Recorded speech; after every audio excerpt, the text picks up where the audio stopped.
نحمده ونصلي على رسوله الكريم اما بعد فاعوذ بالله من الشيطان الرجيم بسم الله الرحمن الرحيم شهر رمضان الذي انزل فيه القرآن آمنت بالله۔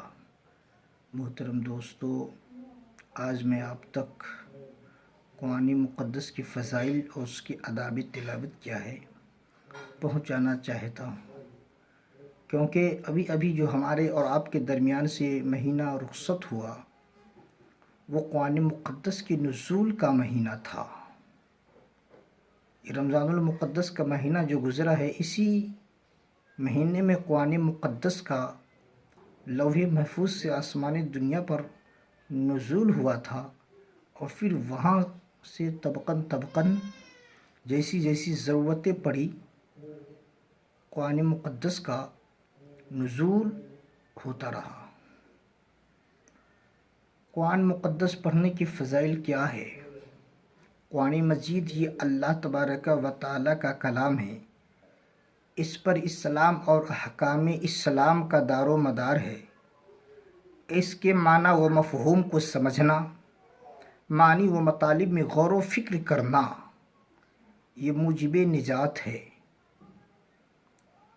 قرآن مقدس کا دیکھنا بھی ثواب، اس کا چھونا بھی ثواب، آنکھوں سے لگانا بھی ثواب، اور اس کا پڑھنا بھی ثواب ہے۔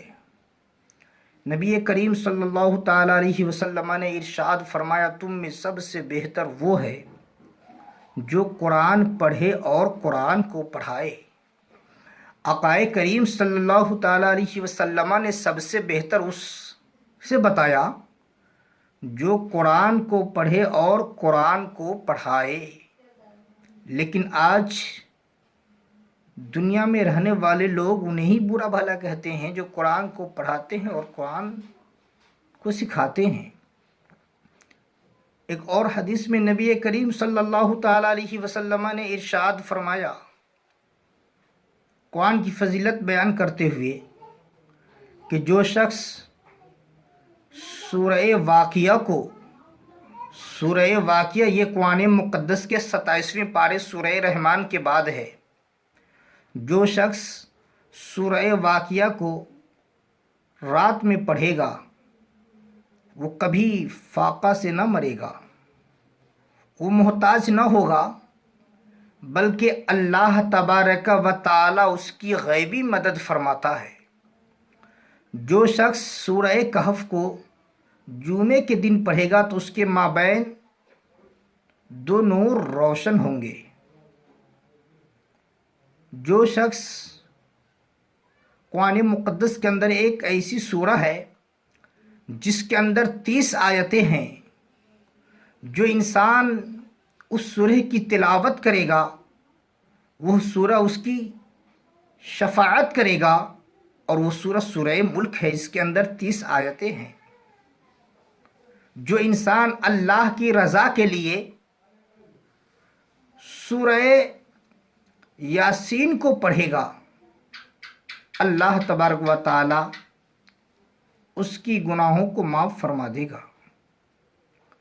نبی نے فرمایا کہ ہر ایک چیز کا دل ہے، اور قرآن کا دل سورہ یاسین ہے۔ جو سورہ یاسین کو 1 مرتبہ پڑھے گا، اللہ تبارک و تعالی اسے 10 قرآن پڑھنے کا ثواب عطا کرے گا۔ جس کے سینے کے اندر قرآن کی ایک بھی آیت نہیں، وہ ویران گھر کی طرح ہے۔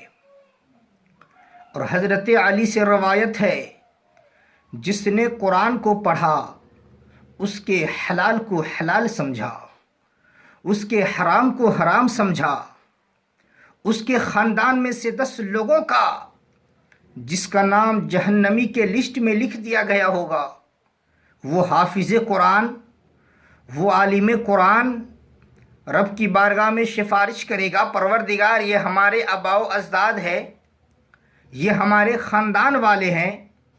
اس کی سفارش اور پیروی سے اس 10 لوگوں کا نام جہنمی کے لسٹ سے خارج کر کے جنتی کے لسٹ میں شامل کر دیا جائے گا۔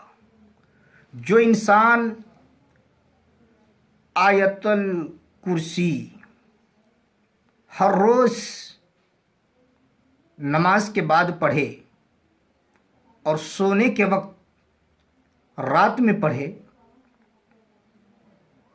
تو اس کا گھر اور اس کے پڑوس میں رہنے والے کا گھر چوری سے محفوظ رہے گا، امن میں رہے گا۔ اور جو انسان ہر نمازوں کے بعد آیت الکرسی پڑھتا رہے، اس کو سوائے موت کے کوئی چیز جنت میں داخل ہونے سے روک نہیں سکتی۔ جس نے قرآن پاک کو پڑھا اور اس کے احکام کے مطابق عمل کیا، اس کے حلال کو حلال سمجھا، اس کے حرام کو حرام سمجھا، قیامت کے دن اس کے والدین کو تاج عطا کیا جائے گا جس کی روشنی سورج کی روشنی سے بھی زیادہ تیز ہوگی۔ اللہ اکبر! قرآن مقدس پڑھنے کے یہ سب فضائل ہے، یہ سب برکتیں ہیں، یہ سب سعادتیں ہیں۔ قرآن مقدس کو دیکھنا بھی ثواب، اس کا آنکھوں سے لگانا بھی ثواب، اس کا چھونا بھی ثواب۔ اب آداب تلاوت کیا ہے؟ قرآن مجید کو دیکھ کر پڑھنا زبانی پڑھنے سے یہ زیادہ افضل ہے، اس لیے کہ اس میں دیکھنا بھی ہے، چھونا بھی ہے۔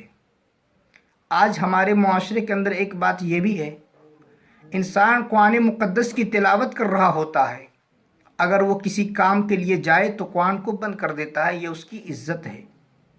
اور ایک معاملہ یہ بھی ہے کہ انسان اگر قرآن مقدس کو پڑھ رہا ہو اور کھلا ہوا چھوڑ دے تو لوگ کہتے ہیں کہ شیطان اس کو پڑھنے لگتا ہے۔ یہ من گھڑت باتیں ہیں، بلکہ اس کی عزت قدر کرنی چاہیے، بند کر دینا چاہیے۔ قرآن مقدس باوضو قبلہ رو ہو کر قرآن کو اونچی جگہ پر رکھ کر پڑھے۔ قرآن مجید یہ اللہ رب العزت کا کلام ہے، اس پر ایمان لانا ہر انسان کو ضروری ہے۔ کسی نے اگر اس کی ایک آیت کا بھی انکار کر دیا تو دائرہ اسلام سے نکل جائے گا۔ ایسے ہی اگر کسی نے قرآن مقدس کے ایک حرف کا بھی انکار کر دیا وہ بھی ایمان سے نکل جائے گا۔ قرآن مجید کے ایک ایک حرف پر ہمارا ایمان لانا ضروری ہے۔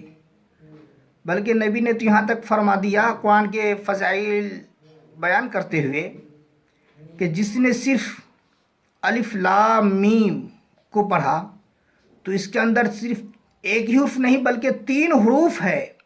جس نے صرف الف لام میم کو پڑھا اسے 30 نیکیاں عطا کی جائے گی۔ قرآن مقدس نبی کریم صلی اللہ تعالیٰ علیہ وسلم نے ارشاد فرمایا، اپنے گھروں کو قبرستان نہ بناؤ۔